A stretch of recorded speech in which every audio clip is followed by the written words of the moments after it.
The woman who walks away doesn't lose. She wins silently. Let that sink in. In a world where so many are begging for attention, clinging to half-hearted love, and settling for crumbs just to feel seen, there's a rare kind of woman who does the unthinkable. She walks away, and that changes everything. Not to punish, not to manipulate, but because she knows her value isn't up for negotiation. And here's the twist. The moment she steps back, the entire dynamic shifts. Not because she played a game, but because she stopped playing altogether. When a woman walks away, she's not just leaving, she's reclaiming her power. She's setting a boundary without saying a word. She's becoming the prize, not the pursuer. And that terrifies people who once thought they had control. This video isn't about being cold or heartless. It's about awakening the version of you that knows when enough is enough. You're not here to chase someone into loving you. You're not here to earn crumbs from someone who can't see your worth. You're here to remember who the hell you are. If you've ever felt like you were giving more than you were getting, if you've ever stayed when you should have walked away, then this video will change how you move forever. Because the truth is simple. The woman who can walk away never has to. Let's talk about why. Detachment isn't about being cold or pretending you don't care. It's about being in control of your emotional investment. See, when someone knows you need them to feel okay, to feel worthy, or to feel whole, they hold the power. But when you no longer need their approval, affection, or validation, something powerful happens. The balance shifts.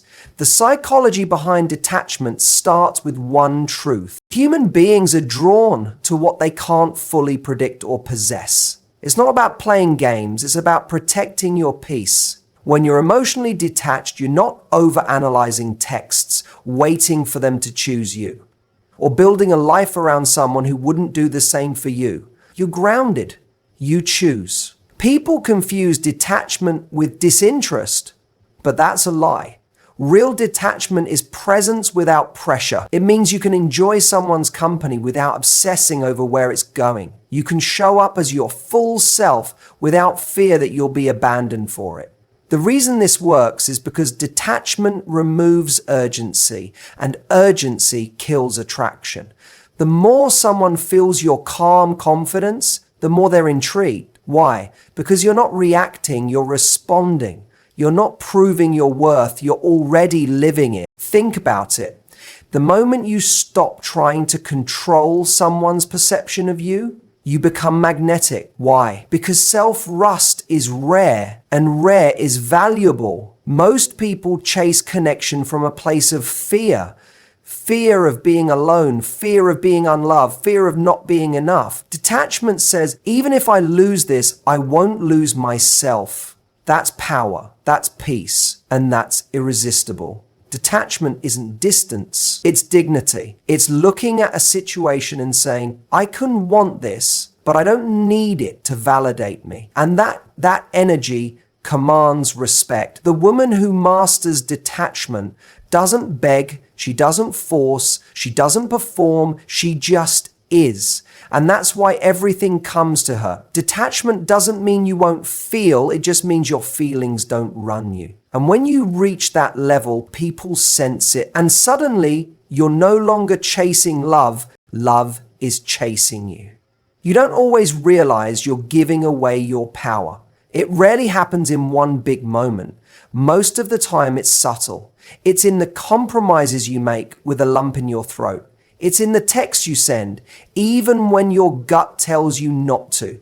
It's in the way you explain yourself over and over, just hoping to be understood. One of the first real signs is over-explaining. When you feel the need to justify every boundary, every emotion, or every decision, you're subconsciously asking for permission to be yourself. And that's a sign you've handed someone else the authority over your worth. You don't owe anyone a novel to validate how you feel. Your no can be a full sentence. Your intuition doesn't need to be debated. Another major sign you tolerate inconsistency. You forgive ghosting, mixed signals, emotional neglect, not because it's okay, but because you're afraid if you don't, they'll leave. But here's the thing. When you accept the bare minimum, you train people to give you just that. Every time you stay silent about something that hurt you just to keep the peace, you trade your peace for their comfort. You also find yourself waiting for them to change, waiting for them to text, waiting for them to finally see your value. And while you wait, life is passing you by. Love isn't something you have to earn with patience or pain. If someone makes you feel like love is a reward you unlock by suffering enough, that's not love. That's emotional manipulation. Then there's the classic sign. You start molding yourself to be easier to love. You shrink your personality. You mute your voice. You laugh at things that don't agree with things that don't feel true. You become less of yourself, hoping they'll finally want you more. But anyone who only values you when you're diluted never valued the real you to begin with. You also notice your emotions are always walking on eggshells. You're anxious when they're distant, relieved when they respond. You go from high to low depending on how they act because they've become the center of your emotional stability. That's not partnership, that's power imbalance. You might even start doubting yourself. Your standards feel too much. Your needs feel like a burden. You're convinced asking for emotional availability will scare them off. And maybe it will. But anyone who runs from healthy connection isn't someone who is ready to love you in the first place. Giving away your power looks like people pleasing, overthinking, second guessing, and settling. But the moment you notice it, you can take it back. You can stop shrinking, stop chasing, and start choosing, because you were never meant to beg for love, attention, or respect. You were meant to embody it. And the moment you start doing that, there's something undeniably magnetic about a woman who can walk away, not out of anger, not to get a reaction, but because she knows who she is and she's not afraid to lose anyone who doesn't. That kind of energy shifts the entire room. It speaks before she does. It's not loud, it's not aggressive, but it's powerful and everyone feels it. A woman who can walk away is centered.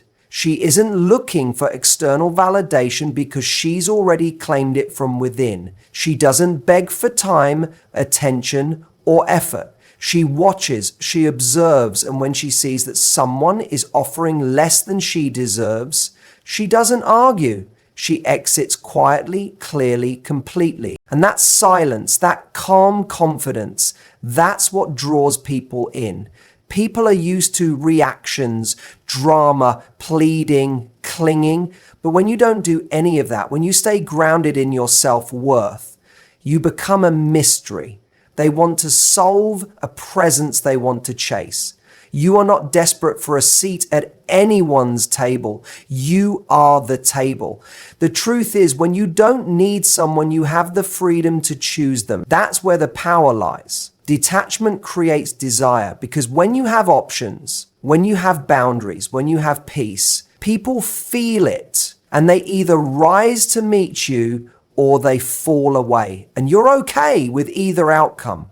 There's no begging, no convincing, no waiting around, hoping someone finally sees your value. You already know your value. You've done the work. You've felt the heartbreak. You've picked yourself up. So now, if someone wants access to you, they have to come correct. And that's magnetic because most people are so used to being chased, they don't know how to handle someone who simply doesn't need them to stay. This woman doesn't use her independence as a shield. She uses it as a filter. She's not cold, she's clear. Her energy says, I want love, but I will not settle. I am open, but I am not naive. And that balance is what captivates people. It's rare, it's refreshing, it's unforgettable. She's not trying to win someone over. She's not overgiving to feel worthy. She's just being, living, growing, evolving. And when you interact with her, you feel that her energy doesn't pull, it radiates. And that's the difference. She's not looking for someone to complete her. She's already. So if you've ever wondered why the woman who walks away seems to hold all the power, it's not because she plays hard to get. It's because she is hard to forget. She knows that sometimes the strongest thing you can do is simply not settle. And in that choice, she becomes unforgettable. When you pull back, something shifts. You stop calling, you stop initiating, you stop pouring into someone who's been giving you half energy. And suddenly you see a different side of him, because whether he says it or not, your absence speaks louder than anything you ever said while trying to be heard.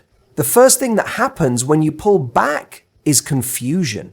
He notices the change, maybe not immediately, but he feels it. The tone of your texts is different. The urgency is gone. Your responses are slower, shorter, or maybe silent altogether. And whether he admits it or not, he starts asking himself, did I lose her?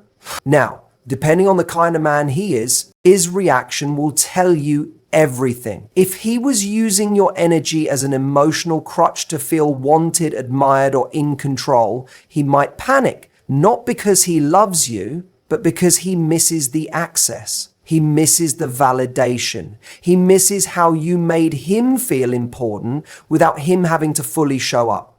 You were feeding his ego and now he's starving. That's not love.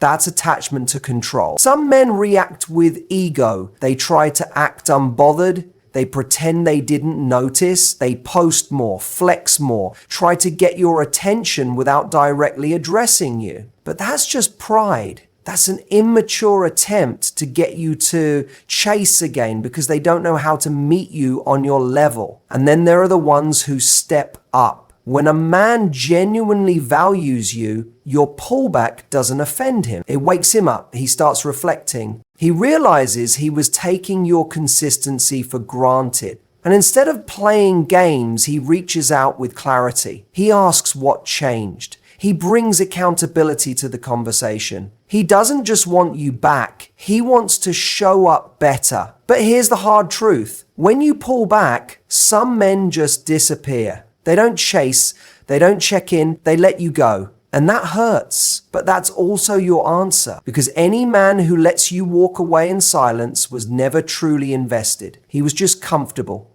Pulling back isn't about punishing someone. It's about protecting your peace. It's a reset. It's saying, I've done enough. If this matters to you, you'll show me. If not, I'll be okay without it. And that's powerful because most women are afraid to lose someone. But when you stop fearing the loss and start choosing yourself, you gain something more important. Clarity. So if you want to know where you really stand with a man, don't argue, don't beg, don't explain yourself one more time. Just pull back and watch what he does with your silence. Neediness doesn't start with the other person. It starts with a belief. The belief that you're not enough on your own. That if you don't get a certain reaction, a certain level of attention, or a certain kind of love, something is wrong with you. But here's the truth, most people won't tell you.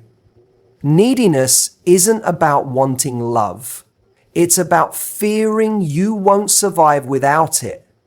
That fear creates pressure. You overthink every message. You feel anxious when they don't respond quickly. You check their stories, try to read into their silence and build scenarios in your head. That pressure doesn't push people closer.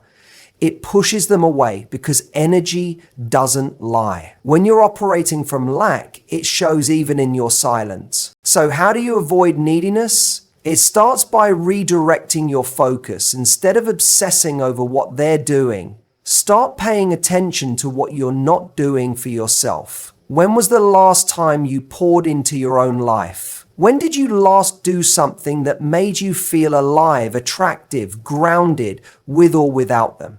Neediness fades when self-rust grows. When you know deep down that even if they leave, you will not fall apart. When you stop assigning someone else the job of making you feel wanted, chosen, or safe, that job belongs to you. When you take it back, you don't come off as cold. You come off as calm, collected, whole. You reclaim your power the moment you realize that your presence is a privilege, not a plea. That's when your energy changes.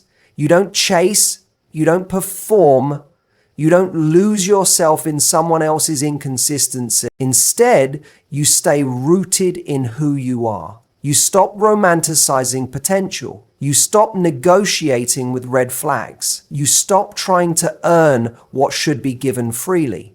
People can feel when your happiness depends on their behavior. It creates emotional debt. They feel responsible for your mood, your worth, your security. But when you shift that responsibility back to you, everything gets lighter.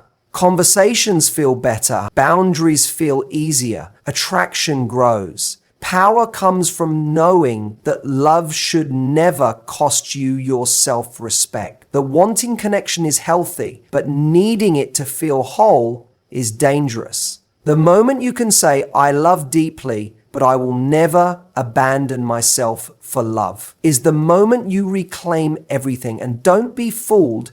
Detachment doesn't make you heartless. It makes you powerful. It means you can enjoy someone without losing yourself. It means you can care deeply, passionately, but still walk away if it becomes toxic. That's not weakness, that's strength. So if you're tired of feeling like you're always the one trying harder, it's time not to become colder, but to become clearer. You don't need to be chosen. You just need to remember that you already are by you. Walking away is often misunderstood. People think it's about power moves, manipulation, or trying to get a reaction. But the truth is, real walking away has nothing to do with games and everything to do with growth. When you walk away for the right reasons, it's not to make them chase. It's to make sure you don't keep chasing what isn't aligned with you anymore. Game playing is rooted in ego, silence with the hope they'll reach out, disappearing just to be missed, posting for attention. Those are tactics, and they may get a response, but they won't give you real clarity. Because when someone comes back based on a game, they're responding to confusion, not your truth. Authentic walking away is different. It's calm. It's quiet. It doesn't beg. It doesn't explain itself endlessly, and it doesn't hope for a reaction. It simply chooses peace over patterns. When you walk away without malice, just because you finally accepted that someone is unwilling or unable to meet you where you are, that's not weakness. That's wisdom. And it takes courage because deep down, there's always a part of you that hopes maybe they'll change. Maybe if I wait longer, love harder, sacrifice more, but eventually you reach a point where your soul whispers, you've done enough. And in that moment, walking away becomes an act of self-respect, not rejection. Here's the difference between walking away and playing games. Games come from insecurity. Walking away comes from self-rust. You're not leaving to be dramatic. You're leaving because staying would mean betraying your own boundaries. You're not silent to punish. You're quiet because you're done explaining what shouldn't have to be explained anymore. You're not hoping they notice. You've simply noticed that you deserve better. And when you walk away like that, without slamming doors, without anger, without trying to be chased, that energy is powerful. People feel it because it's real. It's not meant to create tension. It's meant to create space for alignment. You don't have to go. You don't have to block and unblock. You don't have to post cryptic stories. You can leave with love. You can exit with grace. You can say, this no longer serves me, and walk away, not because you stopped caring, but because you started caring about yourself more. This kind of walking away doesn't burn bridges. It builds boundaries. It protects your future self. It honors the version of you who's been begging for clarity, peace, and reciprocity. So no, You don't have to play games to take your power back. You just have to decide that the bare minimum is no longer enough. And when you do, you won't need revenge. You won't need closure. You'll just need the strength to keep walking. And that is the ultimate win. Staying unbothered isn't about pretending nothing affects you. It's not about building walls or becoming emotionally numb. It's about choosing what deserves your energy and what doesn't. The unbothered woman doesn't ignore her emotions. She honors them, but she no longer lets them run her life. She feels everything, but she chooses what to respond to. That's power, and that's where your irresistibility is born. In that calm confidence, in that grounded energy that says, I'm not here to compete, convince, or chase. I know who I am. The world teaches women to do the most, to be loved, to overgive, overexplain, overperform. But the truth is, the most magnetic energy you can carry is the energy of a woman who is deeply at peace with herself. She's not loud about it. She doesn't need to prove anything, but people feel it.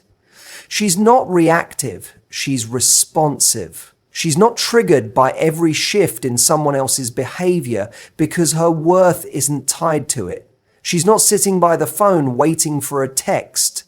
She's out building the life she's proud of. She's showing up for herself day by day, and that alone makes her shine. Staying unbothered doesn't mean you don't care. It means you care about yourself enough not to chase what costs you your peace. It means your boundaries are non-negotiable. Your time is sacred. Your energy is earned. You no longer tolerate inconsistency because you're not afraid of being alone. And here's the beautiful part. When you stop trying so hard to be chosen, you realize you already are by you, by your future, by everything aligned with the woman you're becoming, that version of you. She's not stressed about who's staying or leaving. She's too focused on who she's becoming. Irresistibility isn't about looks, status, or having all the answers. It's about how deeply you trust yourself. It's in your ability to stay soft in a hard world without letting it break you. It's in the way you let go, not with bitterness, but with grace. It's the energy that says, I'm not chasing, I'm attracting.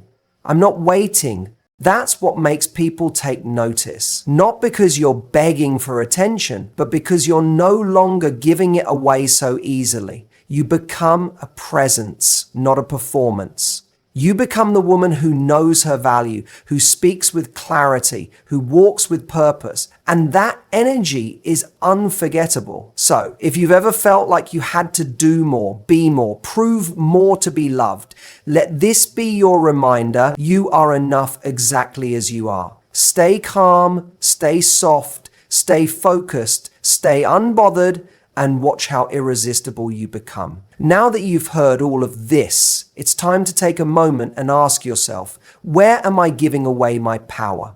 Who or what am I waiting on to finally feel worthy, whole, or secure? Because the truth is, the power to change your life isn't in anyone else's hands. It's in yours. Stepping into your power isn't a one-time decision. It's a daily practice. It means showing up for yourself even on the days when it feels hard. It means setting boundaries that protect your peace, saying no without guilt, and choosing environments that uplift you instead of drain you. It means learning to love your own company and trusting that being alone doesn't equal being lonely. It means walking away from what no longer serves you, not because you're giving up, but because you're giving yourself the chance to grow. You might feel scared. That's match. Fear shows up whenever you step out of old patterns. But remember, growth never happens in comfort zones. When you walk away, when you pull back, when you refuse to settle for less, you're rewriting your story. You're telling the universe, I'm ready for more. This isn't about being perfect. It's about being honest. Honest with yourself about what you deserve, about what drains your energy, about who lifts you higher. It's about choosing you every single day, even when no one else seems to. So here's the challenge. Start today. Look at your relationships, your mindset, your habits. Where are you shrinking? Where are you bending too much? Where are you waiting instead of choosing? And then take one small step to reclaim your power. Maybe it's sending that message that sets a boundary. Maybe it's saying no to something that feels off. Maybe it's spending time doing what makes you feel alive. Whatever it is, remember you don't have to wait for permission to be your best self. The woman who walks away isn't running from love. She's running toward her truth. And so can you. Step into your power today because the world needs the energy only you can.